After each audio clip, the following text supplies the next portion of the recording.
Hi ಎಲ್ರಿಗೂ, ಎಲ್ಲರೂ ಹೇಗಿದ್ದೀರಾ? ಎಲ್ಲರೂ ಚೆನ್ನಾಗಿದ್ದೀರಾ? ಇವತ್ತು ಸಂಜೆ ಅಡುಗೆ ಮಾಡ್ತಾಯಿದ್ದೀನಿ. ಕಡಲೆ ಬೀಜದ ಚಟ್ನಿ ಮಾಡಿಬಿಟ್ಟು ಮುದ್ದೆ ಮಾಡ್ತಾಯಿದ್ದೀನಿ. ಹಿಂದಿನ ಕಾಲದಲ್ಲಿ ಜಾಸ್ತಿ ಕಡಲೆ ಬೀಜದ ಚಟ್ನಿ, ಮುದ್ದೆ ಎಲ್ಲ ಮಾಡ್ತಾಯಿದ್ರು. ಆಮೇಲೆ ಕೈಗೊಜ್ಜು ಅಂತ ಬರುತ್ತಲ್ಲ, ಅದು ಕೂಡ ಮಾಡ್ತಾಯಿದ್ರು. ಅದರಲ್ಲಿ ಒಂದು ಮುದ್ದೆ ತಿನ್ನೋ ಜಾಗದಲ್ಲಿ 2 ಮುದ್ದೆ ಊಟ ಮಾಡೋಣ ಅಂತ ಅನಿಸುತ್ತೆ. ಅವಾಗೆಲ್ಲ ಆಗಿನ ಕಾಲದವರೆಲ್ಲ, ವಯಸ್ಸಾದವರೆಲ್ಲ ಹಾಗೆ ಹೇಳ್ತಾ ಇದ್ದಿದ್ದು, ನನಗೆ ಚಟ್ನಿ ಮಾಡಿ ಮುದ್ದೆ ಮಾಡಿಕೊಡು, ಇಲ್ಲಾಂದರೆ ಕೈಗೊಜ್ಜು ಕಿವುಚಿ ಮುದ್ದೆಗೆ ಮಾಡಿಕೊಡು ನನಗೆ ಅಂತ ಹೇಳ್ತಾಯಿದ್ರು ಆವಾಗ ಅಜ್ಜಿ ತಾತ ಎಲ್ಲ ಆವಾಗಿನ ಕಾಲದಲ್ಲಿ. ಈಗಲೂ ಅದೇ ಥರ ಇಷ್ಟಪಡ್ತಾರೆ ಕೆಲವೊಬ್ಬರು ಇಷ್ಟಪಡಲ್ಲ. ನಾವು ಇದನ್ನು ಆವಾಗವಾಗ ಮಾಡ್ತಾಯಿರ್ತೀವಿ ಮನೇಲಿ.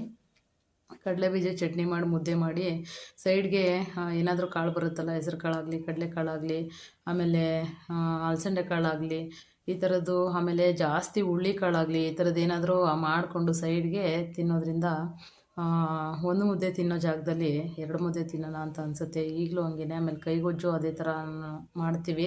ಅಂದರೆ ಕೈಗೊಜ್ಜನ್ನ ವೆರೈಟಿ ಮಾಡ್ತಾರೆ. ಅಂದರೆ ಬೇರೆ ಬೇರೆ ಕಡೆ ಎಲ್ಲ ಒಂದೊಂದು ಥರ ಮಾಡ್ತಾರೆ. ನಾವು ಯಾವಾಗಲೂ ಕೈಗೊಜ್ಜು ಮಾಡೋದು ನಿಮಗೆ ತೋರಿಸಿದ್ದೀನಿ, ಯಾವ ರೀತಿ ಮಾಡ್ತೀವಿ ಅಂತ ಅಂದ್ಬಿಟ್ಟು ವೀಡಿಯೋದಲ್ಲಿದೆ, ಹೋಗಿ ಚೆಕ್ ಮಾಡ್ಕೊಳ್ಳಿ.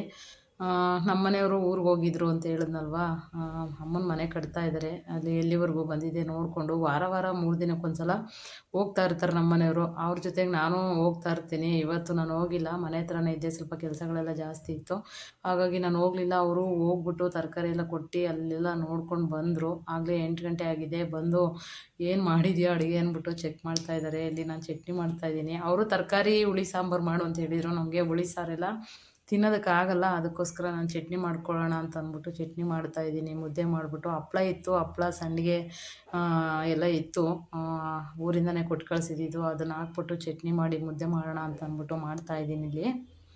ಈಗ ಚಟ್ನಿಗೆಲ್ಲ ರೆಡಿ ಮಾಡ್ಕೊಂಡಿದ್ದೀನಿ. ತೆಂಗಿನಕಾಯಿ ತುರಿ, ಹುಣಸೆಹಣ್ಣು ಮತ್ತು ಕಡಲೆಬೀಜ, ಮೆಣಸಿನ್ಕಾಯಿ ಎರಡೂ ಒಟ್ಟಿಗೆ ಹುರ್ಕೊಂಡು ಇಟ್ಕೊಂಡಿದ್ದೀನಿ. ಬೆಳ್ಳುಳ್ಳಿ, ಸ್ವಲ್ಪ ಮೆಣಸು, ಕೊತ್ತಂಬರಿ ಮತ್ತು ಸ್ವಲ್ಪ ಉಪ್ಪು ಇಟ್ಕೊಂಡಿದ್ದೀನಿ. ಇವಾಗ ರುಬ್ಬೋದಕ್ಕೆ ಹಾಕ್ಕೊಳ್ತೀನಿ. ಇದಕ್ಕೇನು ಒಗ್ಗರಣೆ ಹಾಕಿದ್ರೆ ಚೆನ್ನಾಗಿರಲ್ಲ, ಒಗ್ಗರಣೆ ಏನು ಕೊಡೋಕೆ ಹೋಗಬೇಡಿ.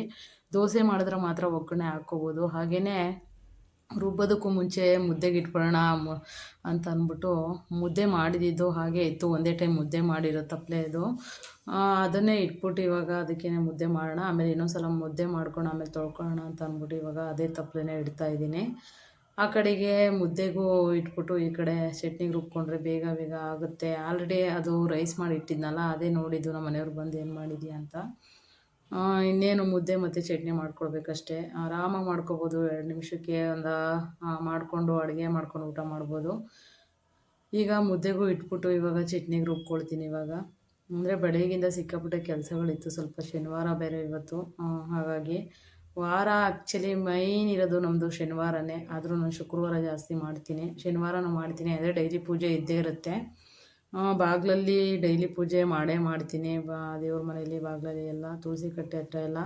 ಬುಧವಾರ ಭಾನುವಾರ ಮಾತ್ರ ಇರಲ್ಲ, ಯಾಕಂದರೆ ನಾನ್ ವೆಜ್ ಏನಾದರೂ ತಂದರೆ ಅವತ್ತೊಂದು ದಿನ ಮಾಡಲ್ಲ. ಬುಧವಾರ ಇಲ್ಲ ಭಾನುವಾರ ನಾನ್ ವೆಜ್ ಇದ್ದೇ ಇರುತ್ತೆ ನಮ್ಮ ಮನೇಲಿ, ಹಾಗಾಗಿ ಮಾಡೋದಿಲ್ಲ ಅವತ್ತು ಪೂಜೆ. ಅವತ್ತು 2 ದಿನ ಬಿಟ್ಟು ಮಿಕ್ಕಿದ ದಿನ ಎಲ್ಲ ಡೈಲಿ ಪೂಜೆ ಇದ್ದೇ ಇರುತ್ತೆ. ಈಗ ಚಟ್ನಿಗೆಲ್ಲ ಹಾಕ್ಕೊಂಡು ರುಬ್ಕೊಳ್ಳೋಣ ಅಂತ ಅಂದ್ಬಿಟ್ಟು ರುಬ್ಕೊಂಬರ್ತೀನಿ. ಇವಾಗ ನೀಟಾಗಿ ಅದು ಪೇಸ್ಟ್ ಆಗಬೇಕು. ಅಂದರೆ ಪೇಸ್ಟ್ ಅಂದರೆ ನುಣ್ಣಗೆ ಪೇಸ್ಟ್ ಆಗೋದು ಬೇಡ. ಶುಂಠಿ ಬೆಳ್ಳುಳ್ಳಿ ಯಾವ ರೀತಿ ಪೇಸ್ಟ್ ಮಾಡ್ಕೊತೀವಿ ಆ ಥರ ಪೇಸ್ಟ್ ಮಾಡ್ಕೊಬೇಕು. ಹುಣಸೆಹಣ್ಣು ಇಷ್ಟೊಂದು ಇಟ್ಕೊಂಡಿದ್ದೀನಿ ಅಂತ ಆಶ್ಚರ್ಯ ಪಡಬೇಡಿ. ಹುಣಸೆಹಣ್ಣು ಅಷ್ಟು ಹಾಕಲ್ಲ, ಸ್ವಲ್ಪ ಹಾಕ್ತೀನಿ. ಅದನ್ನು ಪೇಸ್ಟ್ ಮಾಡಿ ಇಟ್ಕೊಳ್ಳೋಣ ಅಂತ ಅಂದ್ಬಿಟ್ಟು ನೆನೆಸಿಟ್ಟಿದ್ದೀನಿ. ನೀವು ಪೇಸ್ಟ್ ಮಾಡಿ ಇಟ್ಕೊಂಡ್ರೆ ಆರಾಮಾಗಿ ಒಂದೊಂದು ಸ್ಪೂನು, ಒಂದೊಂದು ಕಾಲು ಸ್ಪೂನು, ಎಷ್ಟೆಷ್ಟು ಬೇಕೋ ಅಷ್ಟು ಸ್ಪೂನಲ್ಲಿ ಎತ್ತಿ ಹಾಕ್ಕೊಳ್ಬೋದು ರೆಡಿ ಮಾಡಿ ಇಟ್ಕೊಂಡ್ರೆ ಹುಣಸೆಹಣ್ಣು ಪೇಸ್ಟನ್ನು. ಹಾಗಾಗಿ ನೆನೆಸಿದ್ದೀನಿ. ಅದನ್ನು ಪೇಸ್ಟ್ ಮಾಡಿ ಕೂಡ ಇಟ್ಕೊಬೇಕು. ಈಗ ಮಿಕ್ಸಿಲೆಲ್ಲ ರುಬ್ಕೊಂಡಿದ್ದೆಲ್ಲ ಆದಮೇಲೆ ಈ ಕಡೆ ಮುದ್ದೆಗೂ ಸಹ ಉಕ್ಕು ಬರುತ್ತೆ. ಮುದ್ದೆ ಎಲ್ಲ ಮಾಡಿ ಊಟ ಮಾಡೋದಷ್ಟೇ. ನಮ್ಮ ಮನೆಯವರು ಬಂದವರೇ ಮೇಲು ಕೊಟ್ಟೋದ್ರು. ಸ್ವಲ್ಪ ಬಟ್ಟೆಗಳಿತ್ತು ಹಾಕಿದ್ದೆ, ನೋಡು ಅಂತ ಹೇಳಿದೆ, ಹಾಗಾಗಿ ಮೇಲಕ್ಕೆ ಹೋದರು. ಯೂನಿಫಾರ್ಮ್ ಎಲ್ಲ ಇದೆಯಲ್ವ ಬಟ್ಟೆಗಳೆಲ್ಲ, ಹಾಗಾಗಿ ಮೇಲೆ ಒಂದು ಸಲ ಒಂದು ಟ್ರಿಪ್ ಹಾಕ್ಬಿಡು. ಮೇಲ್ಗಡೆ ಬೇರೆ ಜಾಗ ಇರಲ್ಲ, ಆಂಟಿ ಮನೆ ಹತ್ರ ಇರ್ತಾರೆ ಭಾನುವಾರ, ಅವ್ರ ಬಟ್ಟೆ ಒಣಗಾಕೋದಕ್ಕೆ ಜಾಗ ಸಾಕಾಗಲ್ಲ, ನೀನು ಈಗಲೇ ಹಾಕ್ಬಿಡು ಅಂತ ಅಂದ್ಬಿಟ್ಟು ಹೇಳಿ ಕಳಿಸ್ದೆ ಮೇಲೆ. ಆಲ್ರೆಡಿ ನಾನು ಮಿಷಿನ್ಗೆ ಹಾಕ್ಬಿಟ್ಟು ಬಂದಿದ್ದೆ, ಅದು ವಾಶ್ ಆದಮೇಲೆ ಒಣಗಾಕೋದಕ್ಕೆ ಹೇಳಿದೆ. ಆಗಿದೆಯಾ ನೋಡು ಅಂತ ಹೇಳಿದೆ. ಅಲ್ಲೇ ಬಂದವರು ಇಲ್ಲೇ ಕೂತ್ಕೊಂಡ್ಬಿಟ್ಟಿದ್ರು. ಆಮೇಲೆ ಮುದ್ದೆ ಮಾಡಿ ಚಟ್ನಿ ಮಾಡಿ ಅವ್ರಿಗೆ ಊಟಕ್ಕೆ ಹಾಕ್ಕೊಟ್ಟು ನಾವು ಎಲ್ಲ ಕೂತ್ಕೊಂಡು ಊಟ ಮಾಡಿಕೊಂಡು, ನನ್ನ ಮಗಳು 6 ಗಂಟೆಗೆ ಬಂದು ತಿಂದಿದ್ಲು. ಅವಳಿಗೆ ಸ್ವಲ್ಪ ಫ್ರೈಡ್ ರೈಸ್ ಬೆಳಗ್ಗೆ ಮಾಡಿದ್ದಿತ್ತು. ಮಮ್ಮಿ ನನಗೆ ಇದೇ ಇಷ್ಟ, ಇದೇ ಕೊಡು ಅಂತ ಅಂದ್ಬಿಟ್ಟು ಅದೇ ತಿಂದ್ಬಿಟ್ಟು ಬರ್ಕೊತಾ ಇದ್ಲು. ಅವಳು ಊಟ ಮಾಡೋಂದಿದ್ದಕ್ಕೆ ಬೇಡ ಅಂತ ಅಂದ್ಲು, ಯಾಕಂದರೆ ಡೈಲಿ ಮುದ್ದೆ ಮಿಸ್ ಆಗ್ತಾಯಿದೆ ಈ ನಡುವೆ. ಮುದ್ದೆ ತಿನ್ನೋದಕ್ಕೆ ನಮ್ಮ ಜೊತೆ ಬರ್ತಾನೆ ಇಲ್ಲ ಅವಳು. ಏನಿದ್ರು ಅದೇ ತಿಂದ್ಬಿಟ್ಟು ಸುಮ್ಮನಾಗ್ತಾ ಇದ್ದಾಳೆ. ಯಾಕಂದರೆ ರಿಸ್ಕು ಅಷ್ಟಿದೆ. 10th ಆಗಿರೋದ್ರಿಂದ ಮಕ್ಕಳಿಗೆ ರಿಸ್ಕು ಅಷ್ಟೊಂದಿದೆ. ಅವ್ರಿಗೆ ಪ್ರೆಷರ್ ಜಾಸ್ತಿ ಆಗಿಬಿಟ್ಟಿದೆ ಇವಾಗ. ಹಾಗಾಗಿ ನಾವು ಫೋರ್ಸ್ ಮಾಡೋಕ್ಕೆ ಹೋಗಿಲ್ಲ. ಸ್ವಲ್ಪ ರೈಸ್ ಉಳಿದಿತ್ತು, ಆದರೂ ತಿನ್ನು ಅಂದ್ವಿ. ಅವಳು ತಿನ್ನಲಿಲ್ಲ. ನಂಗೆ ಅದೇ ಸಾಕಾಯಿತು ಮಮ್ಮಿ, ನನಗೆ ಬೇಡ ಅಂತ ಹೇಳ್ತಾ ಇದ್ಲು. ಅವಳು ರೂಮಲ್ಲಿ ಕೂತ್ಕೊಂಡು ಓದ್ಕೊಳೋದು ಬರ್ಕೊಳ್ಳೋದು ಮಾಡ್ಕೊತಾ ಇದ್ಲು. ಈ ಕಡೆ ಇವನು ಟಿ ವಿ ನೋಡಿಕೊಂಡು, ನಾನು ನಮ್ಮ ಮನೆಯವರು ಅವನು ಎಲ್ಲ ಟಿ ವಿ ನೋಡ್ಕೊಂಡು ಕೂತ್ಕೊಂಡು ಊಟ ಮಾಡಿಬಿಟ್ಟು ನೆಕ್ಸ್ಟ್ ಇಮಿಡಿಯೇಟ್ಲಿ ನಾನು ಅಡುಗೆ ಮನೆಯೂ ಸಹ ಕ್ಲೀನ್ ಮಾಡಿದೆ. ಅಡುಗೆ ಮನೆ ಕ್ಲೀನ್ ಮಾಡಲೇಬೇಕು ನೈಟ್ ಹೊತ್ತು, ಯಾಕಂದರೆ ಎಂಜಿಲ್ ಪಾತ್ರೆಗಳು ಹಾಗೆ ಇಟ್ಕೊಬಾರ್ದಲ್ವ. ಹಾಗಾಗಿ ಅಡುಗೆ ಮನೆ ಕ್ಲೀನ್ ಮಾಡಲೇಬೇಕು. ಎಂಜಿಲ್ ಪಾತ್ರೆಗಳು ಹಾಗೆ ಇರೋದ್ರಿಂದ ನೊಣಗಳು, ಇರುವೆಗಳು ಮತ್ತು ಇದು ಜಿರಳೆಗಳು ಜಾಸ್ತಿ ಅಭ್ಯಾಸ ಆಗಿಬಿಡುತ್ತೆ ಅನ್ನೋದೊಂದು. ಆಮೇಲೆ ರಾತ್ರಿ ಹೊತ್ತು ದೇವರುಗಳು ಸಂಚಾರಕ್ಕೆ ಹೋಗ್ತವಂತೆ, ಆವಾಗ ಬಂದು ಮನೆಯೆಲ್ಲ ಒಂದು ರೌಂಡು ನೋಡ್ಕೊಂಡು ಹೋಗ್ತವೆ ಅನ್ನೋದಕ್ಕೋಸ್ಕರ ಅಡುಗೆ ಮನೆ ಕ್ಲೀನ್ ಮಾಡ್ತಾನೆ ಇರಬೇಕು. ಮಾಡಿ ಇಟ್ಬಿಟ್ಟು ಮಲ್ಕೊಂಬಿಡ್ಬೇಕು. ಯಾಕಂತಂದರೆ ನೈಟ್ 12 ಗಂಟೆ 1 ಗಂಟೆಗೆಲ್ಲ ಓಡಾಡ್ತಾ ಇರ್ತಾವಂತೆ ದೇವ್ರುಗಳು. ಹಾಗಾಗಿ ಅವರು ಸಂಚಾರಕ್ಕೆ ಹೋಗ್ತಾರಂತೆ.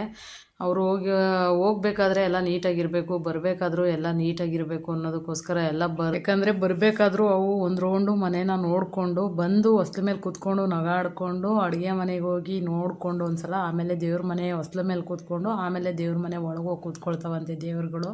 ಹಾಗಾಗಿ ಕ್ಲೀನ್ ಮಾಡಿಬಿಡ್ಬೇಕು ಅಡುಗೆ ಮನೆ ಅಂತ ಹೇಳ್ತಾರೆ. ನಾನು ಕೂಡ ಒಂದೊಂದು ದಿನ ಮಿಸ್ ಮಾಡ್ತೀನಿ ನೈಟ್ ಹೊತ್ತು ಪಾತ್ರೆ ತೊಳೆಯೋದಕ್ಕಾಗಲ್ಲ. ಯಾಕಂದರೆ ಹುಷಾರಿಲ್ದಾಗ ಯಾರಿಗೆ ಹೇಳೋದಕ್ಕೂ ಆಗೋಲ್ಲ ತೊಳೆಯೋದಕ್ಕೆ. ನನ್ನ ಮಗಳಿಗೆ 10th ಆಗಿರೋದ್ರಿಂದ ಅವಳು ಓದೋದೇ ಆಗುತ್ತೆ. ಮಗ ಅಂತೂ ಏನೂ ಕೆಲಸ ಮುಟ್ಟೋದೇ ಇಲ್ಲ, ಬರೀ ಬರ್ತಾನೆ ಸ್ಕೂಲ್ಗೆ ಹೋಗಿ ಬಂದು ಬರೀ ಟಿ ವಿ ನೋಡ್ಕೊಂಡು ಕೂತ್ಕೊಳ್ಳೋದೇ ಆಗಿರುತ್ತೆ ಅವ್ನ ಕೆಲಸ. ಏನಾದರೂ ಹೇಳಿದ್ರೆ ಮಾಡಿಕೊಡ್ತಾನೆ, ಅಂಗಡಿಗೆ ಹೋಗಿ ಬಂದರೆ ಹೋಗ್ಬಿಟ್ಟು ತೊಗೊಂಬಂದು ಕೊಡ್ತಾನೆ.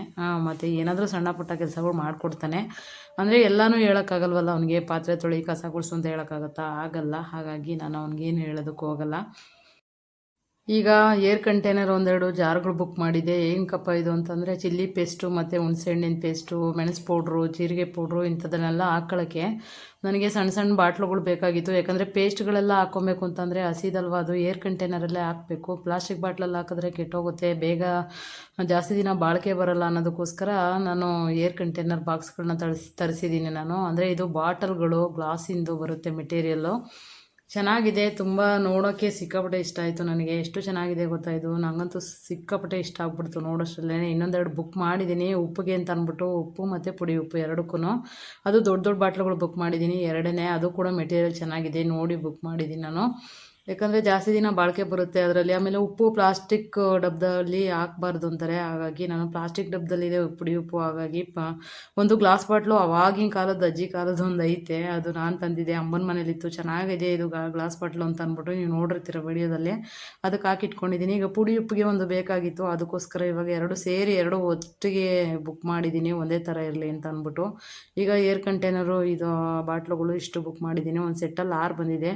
ಸೂಪರಾಗಿ ಬಂದಿದೆ ಮೆಟೀರಿಯಲ್ ಅಂತೂ. ನಾನು ಯಾವ ಸೈಜಲ್ಲಿ ಕೊಟ್ಟಿದ್ದೋ ಅದೇ ಸೈಜೇ ಬಂದಿದೆ ನನಗೆ. ನೋಡೋಕೆ ತುಂಬ ಇಷ್ಟ ಆಯಿತು ನನಗೆ. ಇದಾಗಿತ್ತು ಇವತ್ತಿನ ವಿಡಿಯೋ. ಇಷ್ಟ ಆದರೆ ಲೈಕ್ ಮಾಡಿ, ಶೇರ್ ಮಾಡಿ, ಕಮೆಂಟ್ ಮಾಡಿ, ಸಬ್ಸ್ಕ್ರೈಬ್ ಮಾಡ್ಕೊಳ್ಳೋದನ್ನು ಮರಿಬೇಡಿ ಅಂತ ಹೇಳ್ತಾ ಈ ವಿಡಿಯೋನ ಇಲ್ಲಿಗೆ ಎಂಡ್ ಮಾಡ್ತಾ ಇದ್ದೀನಿ. ನಮಸ್ತೆ.